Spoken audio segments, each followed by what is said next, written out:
It's Thursday on the Daily Wrestling News Show, and you know what that means. John DeConnie has collected up a pile of juicy rumors for us to sort through in segment one, and we have a couple of good ones. What's Bo Dallas cooking up, and what are the future plans for the Hurt Business? I'm Ryan Joy, and I run MinutesToBellTime.com, a website and database tracking pro wrestling from around the world. On today's show, we're talking through all of those rumors in segment one, including the one that Drew McIntyre started himself about a potential match with Walter. The curator of rumors, John DeConnie, is in the house. We have headlines in the last 24 hours, including what will be an enormous week for AEW next week. And this is the Daily Wrestling News Show for September 16th, 2021, where we sort through all the bullshit in wrestling news to find you the truth.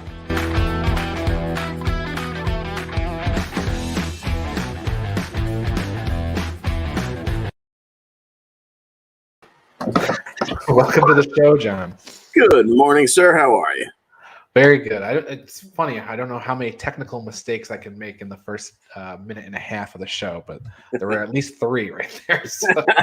It's all right. My phone rang like 3 seconds before you threw to me, and I had forgotten to mute it, so we almost had another. All right. Well, we're here, and it's time to talk about some rumors. We've got a whole pile of them, and then once we're done with rumors, we'll do a commercial, and we come back, and we've got, my God, what are they doing in Queens, New York next week for AEW? It's like a pay-per-view night, and then we have two-hour blocks of television that come out of that. So Yeah. For all those close to 20,000 people that have bought tickets to see AEW's Grand Slam next week, they're going to get their money's worth. Oh, yeah. It's going to be a heck of a show, or a heck of a couple shows, it looks like. Yeah. All right, well, let's dig into the rumors. All righty. Right off the bat, as kind of in the aftermath of NXT 2.0's debut, Mandy Rose has a click. What do you know? Yeah. Digital exclusive after NXT went off the air.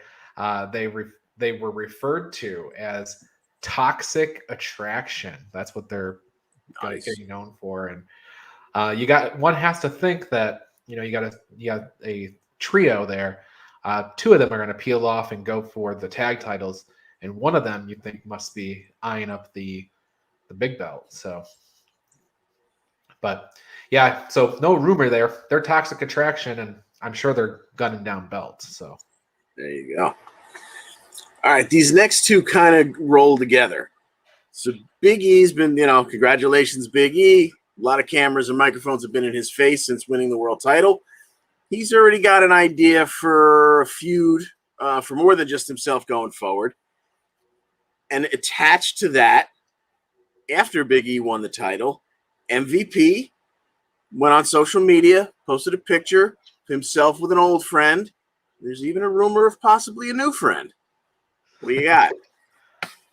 MVP posted a picture of him and Shelton Benjamin on an airplane. I don't know if they booked this flight to go somewhere together or if they just happen to be seated next to each other. But in any event, that's where those kind of rumors pick up off of the old friend. And, I think his caption was something along the lines of discussing business with an old friend. So maybe the Hurt Business gets back together. Cedric Alexander, not included in that picture, but he was included in the comments of that picture. So you have that. And then you got the idea of maybe Keith Lee joining the Hurt Business. A lot of Hurt Business talk lately, but a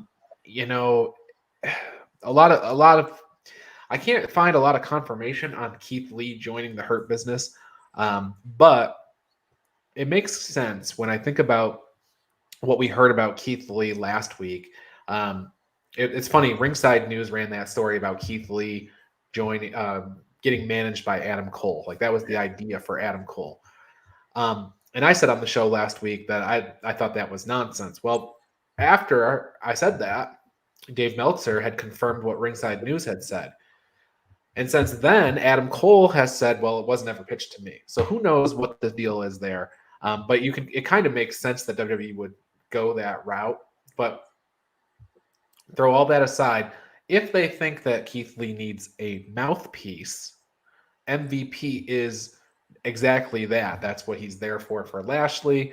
if the Adam Cole thing didn't work out or that wasn't really the plan, MVP is there as well. So that kind of makes sense that maybe they would do that. So maybe Keith Lee, maybe Shelton Benjamin get on board with the Hurt Business. And Bobby Lashley had the whole Hurt Business all together right up until he won the championship. And that's when that's when the storyline said, okay, we don't need these other guys anymore.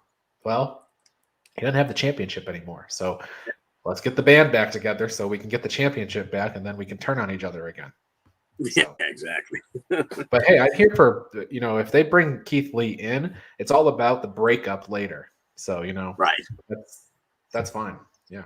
Yeah, that'll lead to a hell of a match between Bobby and Keith somewhere down the line, I'm sure. Yeah, Al saying that Keith Lee would be a great sub-in for MVP in the tag title match against RK Bro. That would be really pulling the wool over their eyes. Oof, yeah, that would be wow. Yeah. Yeah, that'd be a heck of a duo. Okay, moving along. Samoa Joe vacating the NXT title, unfortunately. Any new rumblings? Do we know when or if we'll see Joe down the line? Samoa Joe's a weird case, and I think the whole thing is weird, right? Like when Samoa Joe went on Twitter and he said, for certain medical reasons, blah, blah, blah. Not a lot of people had a lot of information about Samoa Joe and what was going on with him and whether it was an injury from the cross match or it was a COVID thing or whatever. There wasn't much out there. It's kind of there's just some weirdness to that situation. Dave Meltzer reported that Samoa Joe, when he re-signed, he actually re-signed in more of like a office or administrative type role. And then, of course, they couldn't resist the urge of throwing him right in to be a wrestler. So, the thing about it is you have all this weirdness and nobody knows anything. So there's probably something going on, right?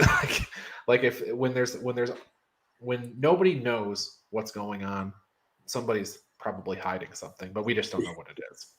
Okay. So he was, Fightful had reported in the week leading up to the Monday Night Raw where Big E cashed in. Fightful had been reporting that Samoa Joe was going to be on that show, presumably to promote the NXT 2.0 launch the next night. And now, obviously, all the things that happened, that didn't work out. So, when the script got ripped up for the 5th time, he didn't make it to the 6th draft. Yeah, exactly. The funny thing, though, is that Raw, while the script was, redone many, many times, it was locked in a lot sooner than most Raws. That script, they knew what was going to happen with that Raw, a couple of days in advance, as opposed to last minute. They had broken glass and addressed that early. Yeah. Okay. Drew McIntyre starting his very own rumors. He's already got the NXT 2.0 gave him some ideas. If you go look at Drew McIntyre's Twitter feed, you can see that he was watching NXT 2.0 and he was tweeting the whole time. He made some really weird comments during the wedding segments. He tweeted out throughout the whole thing. And I guess during the Imperium segment, he thought, "Oh, I should wrestle Walter since I'm going over to the UK." So here's the good and the bad about that. It's a really cool idea, Walter versus McIntyre. I think we'd all love to see that, especially on UK soil. But the whole UK tour, there's no television there. So even if they decide to do that, we're probably not going to see it unless it's some exclusive YouTube special or something like that. Boo. Okay. Boo. Yeah. All right. Once again, social media strikes. Paige is teasing us. What do you know? I have no idea what Paige is doing. So what were her tweets were? I'm not done yet, and then January. So, she long ago changed her handle to her real first name, and we haven't seen her on any WWE anything really in a long time. So I don't really know, but they've chosen to pay her to sit at home as opposed to be on the open market. So it's funny when you look at the Samoa Joe who went years basically, or at least 1.5 years. being not cleared by the WWE main roster. And you got Daniel Bryan and you got Edge, all these guys who for years were not cleared to compete. And then all of a sudden were cleared to compete. What's going on with Paige? You know? Yeah. Yeah. We'd love to see her back, but she can get wacky, one way or another when she decides to go around on social media. Okay. The Garganos, little leaks about their contract status. Yeah, Johnny Gargano, reported by Fightful, Johnny Gargano's contract is up December 3rd of this year. Now, Candice does not match his contract. She's not up until sometime next year, 2022. At this time, she has not been extended because of her pregnancy. Often WWE will freeze the contract and add time on at the end for injuries. Not saying pregnancy is an injury, but it's, she's going to be out of action. Right. Apparently, Candice has insisted on remaining on television as long as feasible, given, everything that's going on. So at this point, they have not done any extension on her contract. Maybe that will happen depending on, what we see down the road. All righty. Okay. Vinnie Mac. Maybe a new pet project in NXT 2.0. Yeah, we knew he was going to get involved, right? And it's funny because, let's see, Wrestling News Co. exclusively reported in April of 2020 that Von Wagner was a star in the eyes of Vince McMahon, a future star that was going to take a long time to get ready. Isn't it kind of funny that when the NXT 2.0 relaunch, where we hear that Vince McMahon has some pull and Kevin Dunn's there and all this stuff's happening, that he gets thrust right into the main event. So right into a title match. I'd say, hey, on this one, where there's smoke, there's fire. That's probably all true. Vince probably sees a lot in this guy. It's weird because when you look at the other guys, Rick Steiner Jr. there, Braun Breaker, he looks to be more promising, right? Like he it looks like they're putting a lot of energy behind him. So we'll see. And then geez. Oh God, yeah. Yeah, I would not be surprised to see Braun Breaker get a title shot. I don't know, next week. Why not? Okay. We've been waiting a long time since these releases. The Iconics have a huge announcement, and it's them singing. I think there's more to it, though. So their new name, the Iconics, their new name is going to be The Inspiration. Now that's inspiration with two eyes because naturally. And the song, they recorded a song with Harley Cameron, and it's called The Inspiration, and it comes out October 20th. To me, maybe this is their new theme music for wherever they show up or whatever they do. So, but they got their song in the can, I guess. Yeah, it makes total sense that would be their theme music, and they'd be doing an HBK thing of singing themselves to the ring. But then if you just look at it in a vacuum, can you imagine Billy Kay's voice singing? I'm sure it would better or worse than Sherry. Sensational Sherry. God rest her soul. Okay, moving along. We saw Edge take a beating from Seth Rollins. He maybe not, but very well may be off TV for a while. But I'm sure we're not done with him. He'll maybe come back at Seth, but he's got plans for somebody else somewhere down the line that he'd love to share the ring with. Yeah, he said in an interview recently with about Sami Zayn, he said that he'd love to work with him and he'd love to have the match be in Toronto, and he wanted to keep it really simple. So to me, it sounds like, hey, I'd love to have a one-off on SmackDown, one of those things where in the first segment they come out and one's got one jersey on, one's got the other jersey on, and that leads to a match later in the night.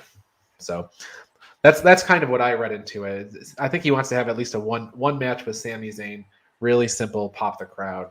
Yeah, exactly. Pop the crowds with a couple of hockey jerseys, and away we go. Yeah. All right, Bo Dallas, also playing around on social media, looking pretty good, and he's dropping little hints here and there.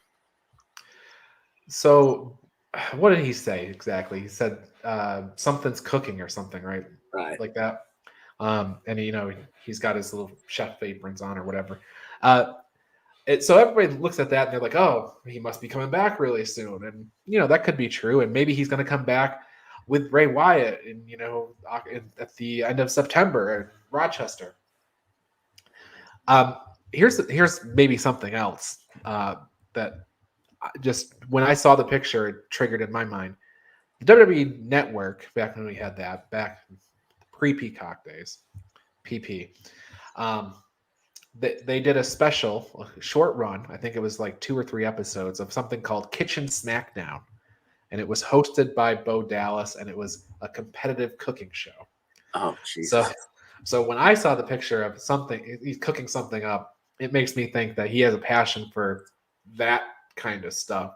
That's the first thing I thought of. Now, I could be totally off base, but there is that. And then, but everybody else seems to be jumping on the whole idea of him maybe debuting at the same time as Bray Wyatt. And a lot of people are thinking that Bray Wyatt might debut in AEW at Rochester later this month.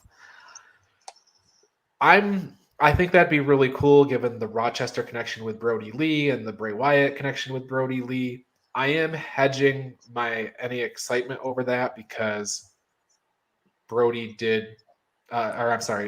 Bray's non-compete is not up until the next month. So WWE would have had to let him out of that. That has happened.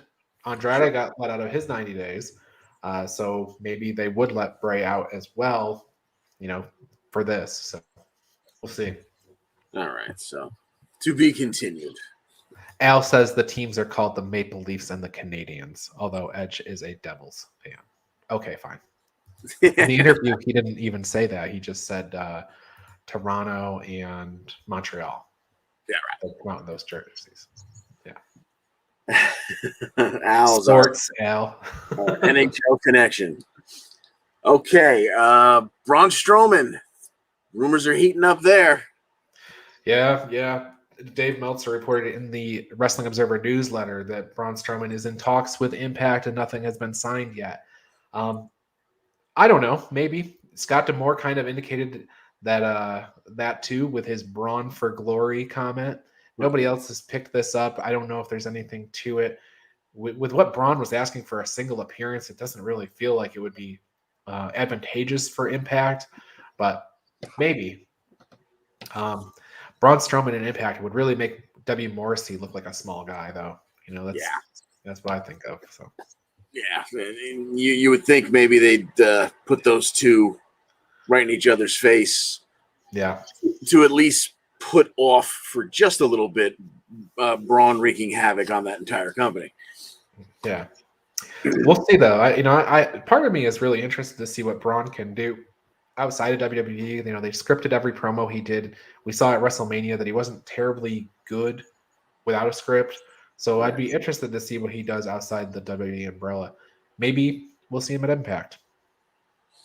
There you go. All right, and lastly, because we can't get away from it since the Olympics, Gable Steveson. Yeah, before we get there, it's a good thing Kenny Omega's not the champion anymore, because if Braun Strowman was running around in Impact, I'm not sure Kenny could lift him up into the one-winged angel. Not even with the Good Brothers' help, I don't think. So Gable Steveson, there's a lot of talk about what he's going to do. He's actually going to finish out his time in college and everything like that. He's going to get all his credentials. He's going to train on the off season or whatever. There's in my mind, there's absolutely no chance that we see Gable Steveson in NXT whatsoever. Right. Meltzer has talked about that they're already planning for this pass the torch moment with Brock Lesnar at WrestleMania. I'm sure that conversation has probably been had, but I think we're going to wait and see what he looks like in the ring, because if he ends up being a complete bust, I don't think they're going to do that. So you wouldn't think so. You would hope not. All right. Is that the end of the list?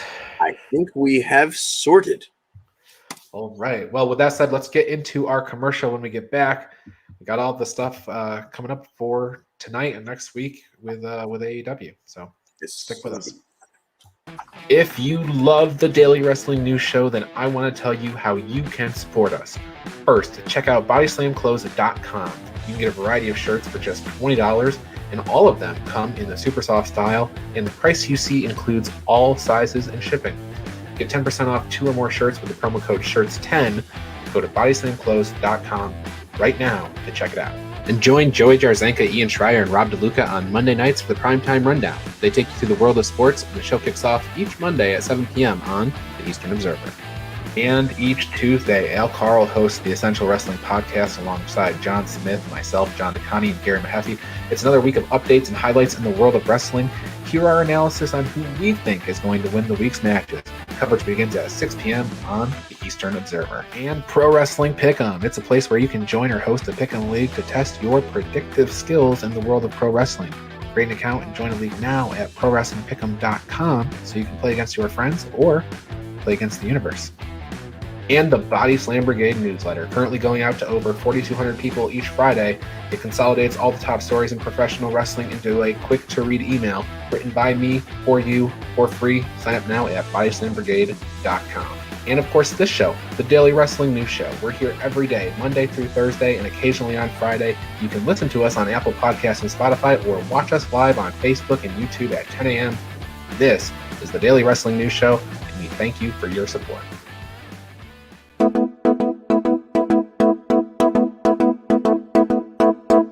Okay, back with the headlines portion of the show. So, John, Dark Side of the Ring returns tonight with an episode on the infamous plane ride from hell. Yes. Been waiting for this one. Yeah, I don't know if there's been a lot of people talking about plane ride from hell for years and years and years and years. A lot of interviews, a lot of things like that, but I don't know if we ever had like a documentary on this subject. So this will be interesting. Yeah. These are the guys that do it. They wind up talking to some people. They sit down with people that you're like, wow, they got that guy. So you got to imagine they're getting just about everyone important that's still with us. So yeah, very much looking forward to it. So picture Brock Lesnar and Kurt Hennig in a shoot fight on a private airplane. That's what this show is about. That's one of many things this show is about. I know they have Jim Ross for this. I'm not sure who else they have to talk about this subject. Maybe Tommy Dreamer, I think, might be one of the guys. So it should be a really interesting documentary. Absolutely. Impact Wrestling announced the announce team for Knockouts Knockdown. This is something that always drives my wife crazy when they do an all-women's pay-per-view and they have nothing but dudes doing commentary and stuff like that. They're like, why don't you just bring in somebody to do this? So Mickie James and Vita Scott are doing the commentary. Melissa Santos, who just can't get out of the news, will be the ring announcer. So there you go. I think Al was mentioning on the show on Monday that Melissa Santos used to do the ring announcing for Lucha Underground, and he hasn't seen her in a while. So there you go. You get tune in. You can see her. Knockouts Knockdown, October 9th or whatever that is. Impact doing it right. Good for them. I thought that we might see Mickie James versus Diana on this, but they must be saving that for Bound for Glory. So. Yeah, exactly. That was my first thought when I saw Mickie was going to be at the desk. I'm like, we should get Mickie in the ring. But okay, that's fine. Yeah. Well, maybe we will. Maybe she'll, Yeah, something will drag her into the ring and they can have Madison sit in for her or something like that. Well, they're doing the Monsters Ball, right? So she could just stand up in the middle of that and jump in the ring, There you go. So, all right. So I think a huge episode of Dynamite last night in the sense that they made major announcements. The show itself was just the average episode of Dynamite. Good show, nothing wrong with it. But what they lined up for next week is kind of incredible. First of all, they're doing a 2-hour Rampage. So you got a 2-hour Dynamite and a 2-hour Rampage next week. And man, the lineups for next week is crazy. So if you're one of the 20,000 people going to Queens, you're getting your money's worth. You're going to see Kenny Omega versus Bryan Danielson. Non-title, but still, that's a big match. Absolutely. Do you think they're taking some of the shine off that though? I thought that would be a pay-per-view main. I mean, yeah, exactly. And they're not the kind of company that's gonna, wind up with a DQ ending and okay, we'll run it back at the pay-per-view. So yeah, it's it's gonna be, it's gonna be a good match one way or another, but it's for it not to be for the title takes a little bit off of it, but maybe we'll just be so hyped up that whole night anyway, we'll kind of forget that. Right. CM Punk does his live interview on Dynamite. That's ahead of his match against Will Hobbs, Powerhouse Hobbs, on Rampage on Friday. Malachi Black versus the returning Cody Rhodes. He returned last night. John Smith, who is our Wednesday host, he hates Cody Rhodes, but he got to see Cody return last night live and in person. He was there with his Cody is trash sign, waving it. The minute the spotlight went into the crowd, like I don't know where Smith was sitting, but I was praying that somewhere within the frame, even if he wasn't on the aisles, he was going to be there holding his sign. But we have MJF versus Brian Pilman Jr., and this is Brian Pillman's chance, right? If he doesn't have a good showing, he has to have a good showing here, right? This is the biggest match of his career right here. Yeah, I believe he'll have a good showing in the ring. It's when he talks that he falls down a little bit for me, because it always seems like there's no end. He doesn't really put a period on the end of his promos. Yeah, like his promos just kind of end. Yeah, he's not the most believable promo, which is weird because the legacy he's coming off of. Right, Brian Pillman was an excellent promo, so we'll see. Give him time. Yeah. Britt Baker will be defending against Ruby Soho, AEW Women's World Championship. So another big title match on the card. I gotta imagine Britt's gonna win this, though. I don't think Ruby's gonna come in and take her in her second singles match. Yeah, Ruby's not the one. I'm sure it'll be a good match, but. Yeah. It's not time for the Good Doctor to lose her belt. FTR versus a Sting match, against, Sting and Darby Allin versus FTR. So here you go. Then Rampage, we have Adam Cole and the Young Bucks, the Super Click, versus Christian Cage and Jurassic Express. Yeah. They always forget about Marco Stunt. Why can't the Jurassic Express just be the Jurassic Express? Doesn't quite have the same gravity to it, does it? Yeah. Ethan Page and Scorpio Sky versus Chris Jericho and Jake Hager. I thought it was going to be Archer who was going to be responding to Ethan Page and Scorpio Sky, but when Jake Hager walked out last night's Dynamite, that made all the sense in the world to me because he's a legit fighter. He's an active fighter. So yeah, when they had their segment, their little back and forth there, they kind of made it sound like it was going to be, a 6, 8, 10-man tag. And my mind started going crazy. Oh, my God. Who from American Top Team are they going to put in the ring there? You got Junior Dos Santos right there. You got Jorge Masvidal. Hey, you even had 12-gauge Page. I wouldn't mind seeing Paige Van Zant wrestle, but it's just going to come down to the Men of the Year and Jericho and Hager. But that's going to be fantastic too. So yeah, Al says they're saving Cole versus Stunt for Full Gear. Sure, why not? In the match that BJ Pavanko will absolutely be using as a bathroom break. He might like that because it'll be fair competition. Okay, so 2 matches that they built up but didn't announce for next week. Granted, Rampage they only announced 3 matches and they probably need 6. Right. Because they're going 2 hours. They started building up Jon Moxley versus Archer and Suzuki. That was a big main event angle and everything, but they didn't announce a match. So my guess is that's going to be on Rampage next week. And then they've got this Matt Hardy and Orange Cassidy hair match that they're building. I suspect it's next week. Maybe they're going to hold off on that for a while, but we'll see. Yeah. Matt Hardy, He can do no wrong, especially on the mic. So he's going to be losing all his hair. That's for sure. But before we get to all that, we have Rampage tomorrow night. The Lucha Bros are going to defend the tag titles against Butcher and the Blade. I'm all there for that one. Miro versus Fuego del Sol in a TNT Championship versus a Hyundai Elantra match. Truly, Fuego did get his first car, because that is a typical first car for somebody. Absolutely. Anna Jay versus the Bunny. Al says Wikipedia has Mox and Kingston versus Suzuki Gun on Dynamite. Wasn't announced, so I'd have to check Twitter and see if it was added, but it wasn't announced last night.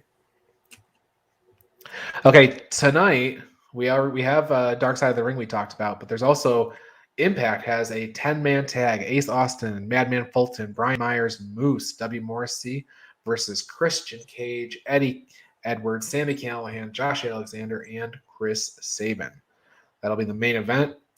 Very explosive. Drama King Matt versus Trey. John Skyler versus Laredo Kid. John, they moved that from BTI to the main show this week. Yeah, we're getting this one run back. Last match was pretty good, so look for more stuff from them, especially Laredo Kid. Yeah. Treat for him. TJP versus Petey Williams. Crazy Steve and Black Taurus versus Violent by Design. Johnny Swinger and Hernandez versus Falaba and No Way on BTI. That'll get you ready for the main show, I guess. Any day with the Swingman's a good day.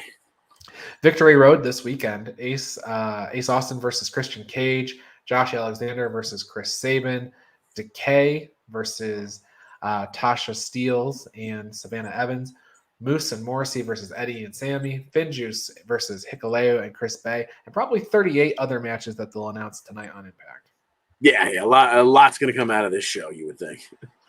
That's right. NXT UK this afternoon. Dome Dar versus Kenny Williams. Pretty deadly, defending the tag titles versus Gallus, Joe, and Mark Coffey.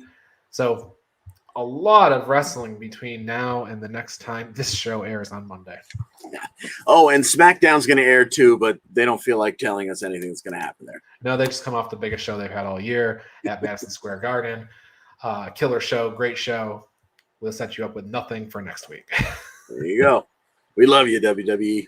Now, it's not the go home for Extreme Rules. That'll be a week from tomorrow. So presumably they're going to be doing some more to build up the Becky and Bianca match and the Demon, Finn Balor, and Roman Reigns match. So, yes, indeed. Among whatever else they're going to do. So, all right. Well, with that said, John, did we leave anything off? I think we have hit on all cylinders. All right. Well, for John, I'm Ryan. We will be back on Monday with another episode of the Daily Wrestling News Show. Until then, have a great weekend. Watch some wrestling. There's plenty out there to consume. See ya.